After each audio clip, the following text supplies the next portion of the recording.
Hello everybody, it is May the 29th, about 3:30, and first of all my apologies for no updates or getting in contact, but we've had no internet connection for about 11-12 days here. We decided to change suppliers. It was a cheaper rate and we've had nothing but problems, but hopefully you'll get to see this video and problems are sorted out, so I've got quite a lot of catching up to do. So once again, my apologies to everybody. I've not been ignoring your delivery or anything like that. The greenhouse is coming on slowly but surely. Things are, I planted it up a little bit later than what I normally plant up, but I don't think that's been of any disadvantage. My peppers, they were starting to go backwards in their pots, so they were very pleased to get into these quad grows, and about a fortnight after putting them in there, they've seemed to have turned themselves around a bit.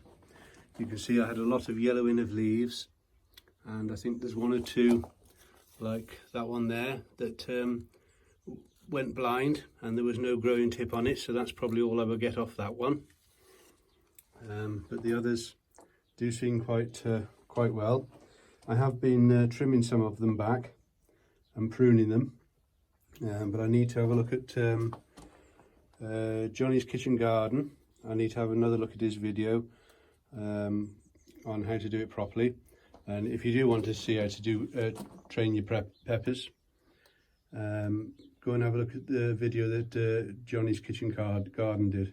It's an absolute masterclass and explains about pruning and why not to do things, and whether or not to pinch out the tops of your peppers. And a very interesting video. I'm not sure yet. You can see that these have split. That's the first main split, and each split goes into two, and then the next split goes into two. So 2 makes 4, 4 makes 8, unless you prune them back. And you do want some decent sized fruit, so less is sometimes more. And they're coming on quite well. The loafer, that's growing well. I'm presuming, I don't know because I've never grown one before. There's the female, and that's the first one that we had that fell off. And looking at the plant now, I see that just up here, you can see there's male flowers. So I presume that these need pollinating. And there is another couple of stems coming, so I'm going to train those up as well. And then once I get the male flowers out, you can see the difference there. That's a female one. And then that's where are we? That's a male one there, and you can see there's no cucumber shape behind it, and there's a couple there by the looks of it. So the more stems I can have with that, the better chance of getting male flowers and female flowers at the same time. I don't want to load, just 3 or 4 would be nice if that was possible, so we'll see how I get on with that. And there's a basket tomato. I've left that too long now. I don't think I'll get the chains out, so that will stay on the floor. But there are tomatoes coming on that, and it looks a good bushy variety. And over there I've got that there is a giant tomato, and next to it is a long cucumber for the Malvern show, and then I've got a heavy one in the corner and another giant tomato. And then I come on to Prasandra, which is a mini tomato, mini munch, and Carmen over there, and an aubergine in the corner. And that's pretty much it in the polytunnel, sorry, in the greenhouse. I've had these for a few years, but I've never used them.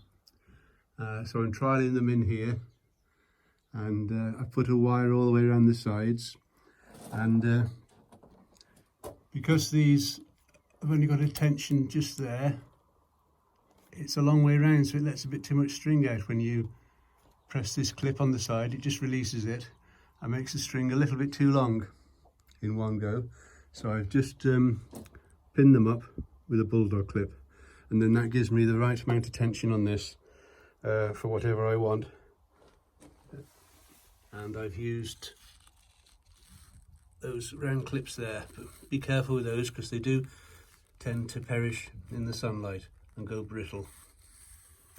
So I'll see how I get on with those this year. In theory, they should work well. I should use them for tomatoes and also for the cucumbers. And I'm just debating on whether or not to try them on a couple of peppers on the main stems, just to see how I get on with them. And hopefully the side stems will be able to hold the fruit. I'll have to wait and see how they go. And I'll just go and have a look what's going on in the polytunnel. I think it's going to be a bumper crop this year on the strawberries, and a lot of fruit from what I see. There's plenty on here, and they are just one or two are just starting to get a bit of a difference in colour. So I shall have to get these netted over the next day or so. Because the blackbirds, as soon as they see a difference in colour, they will be straight onto them. So that's another job to be done. And in the polytunnel, carrots are growing well. We are eating these now, and the smell when you pull the carrots is just unbelievable. It's great. In the corner, the broad beans, and they've just about done their bit. They've been quite a success actually, but pollination has been a bit strange on them. You see all these here. Well, all these, there's nothing in them. They're empty, and they won't fill up either. The whole of that row there, bar one I think in there, they're all empty, and I've had a few like that, but I presume that's because of lack of bees and pollination. But what we have had, and you can still see that there is more in the back corner, which is difficult to reach. So I think I'll be stripping these out, and then I can utilise the space in here. And I should be doing the same again next year, because we thought that was a good. These have just finished, and we've just started picking the ones on outside, so that's been good. But I might try some mange too, and also some early peas in here next year. And I might try the Sutton as a broad bean, because it's a dwarf broad bean, and that might be a little bit better. And these salads are coming to an end in the polytunnel. They've done as well. We don't need a lot, there's only the wife and I, but you can see they've spring onions, and I think that's called mint crisp. That's a good lettuce, and I got a feeling it was a free packet of seeds with somebody. And if I spin you around slowly, difficult to see the screen, the tomatoes are all coming on. The ones up the centre are all F1 varieties. I've got problems with a couple of them. I shall just show you those in a minute. But the majority of them are doing well. And these up this side are all the heirloom varieties. And there's two varieties of each. Sorry, there's two of each variety. One is a grafted one, and one is just ordinary. I don't know if anybody can help me out. These two here, this is Black Russian, or Purple Russian. They always look as though they're lacking in water, and they always look limp. I don't know if that's the nature of the plant.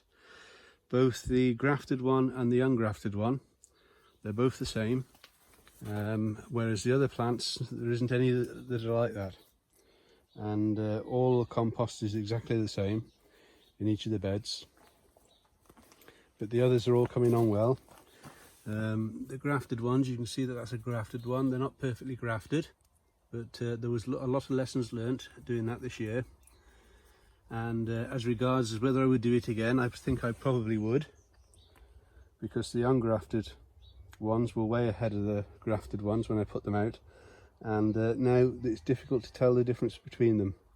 they're pretty much all the same. So I presume that the grafted ones would carry on and get bigger and larger, in theory.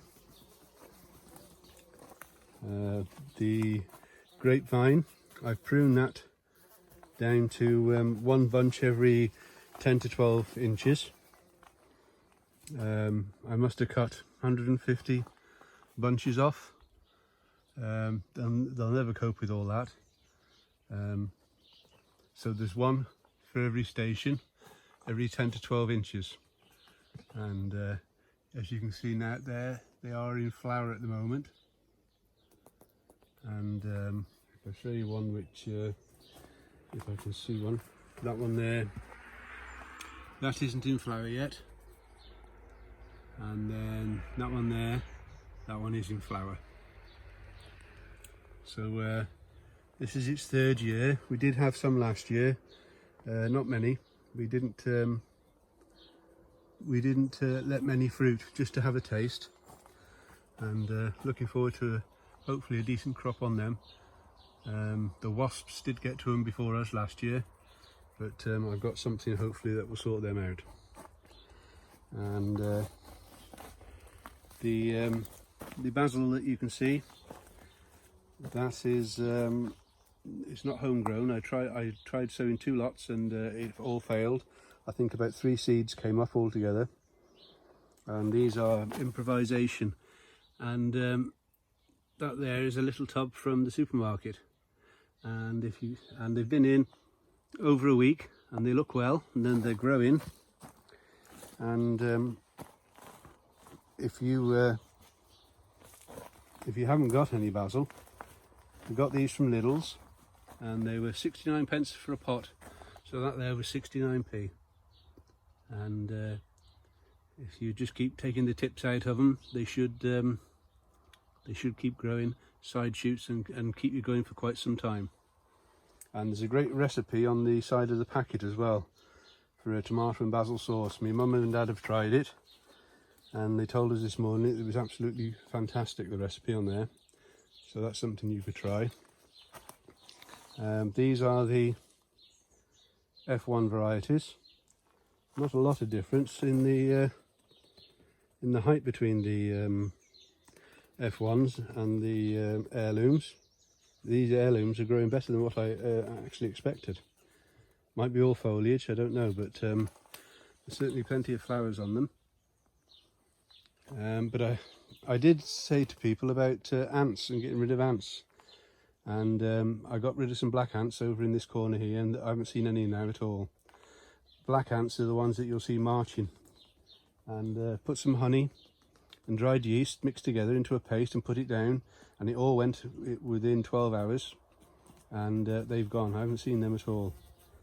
But I noticed this plant here was going yellow, so I took the yellow leaves off the bottom, and it's gone now, and there's red ants under that one. I've put some honey down with yeast, and they've not touched it. The red ants, you don't see them marching, they're the ones that usually stay underground.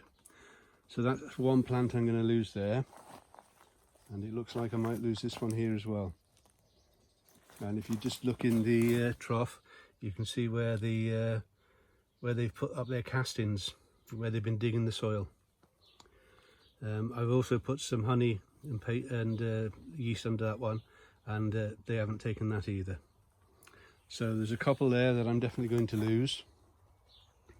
Frustrating, but this box will be dug out completely when the tomatoes have gone, and the ants will be dug out, and the soil will be spread over the lawn, I expect, or wherever. But everything else in here seems to be doing well. Those there are some more giant tomatoes. I'm keeping them in pots yet because I want them to grow a bit longer.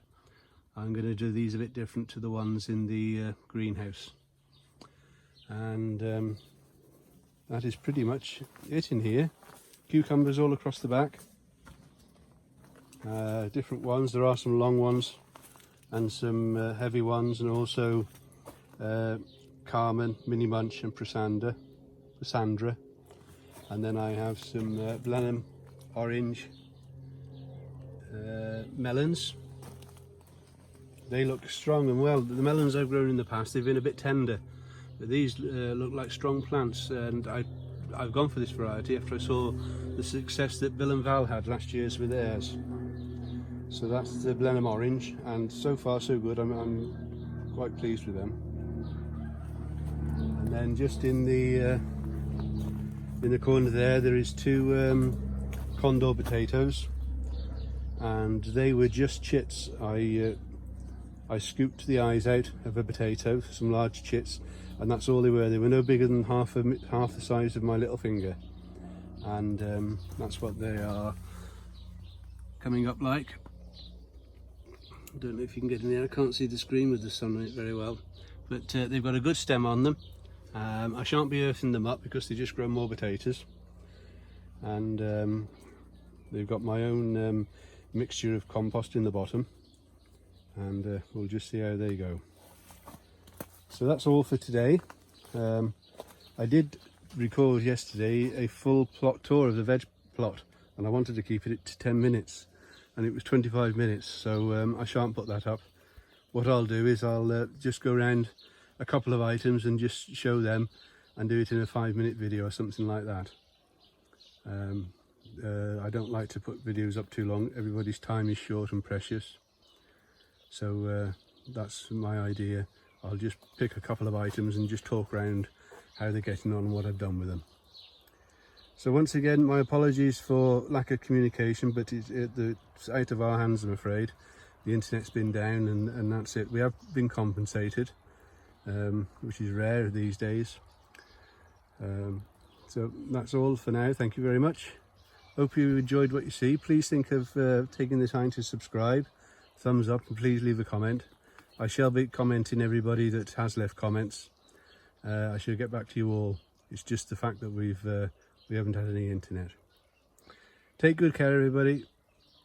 Bye.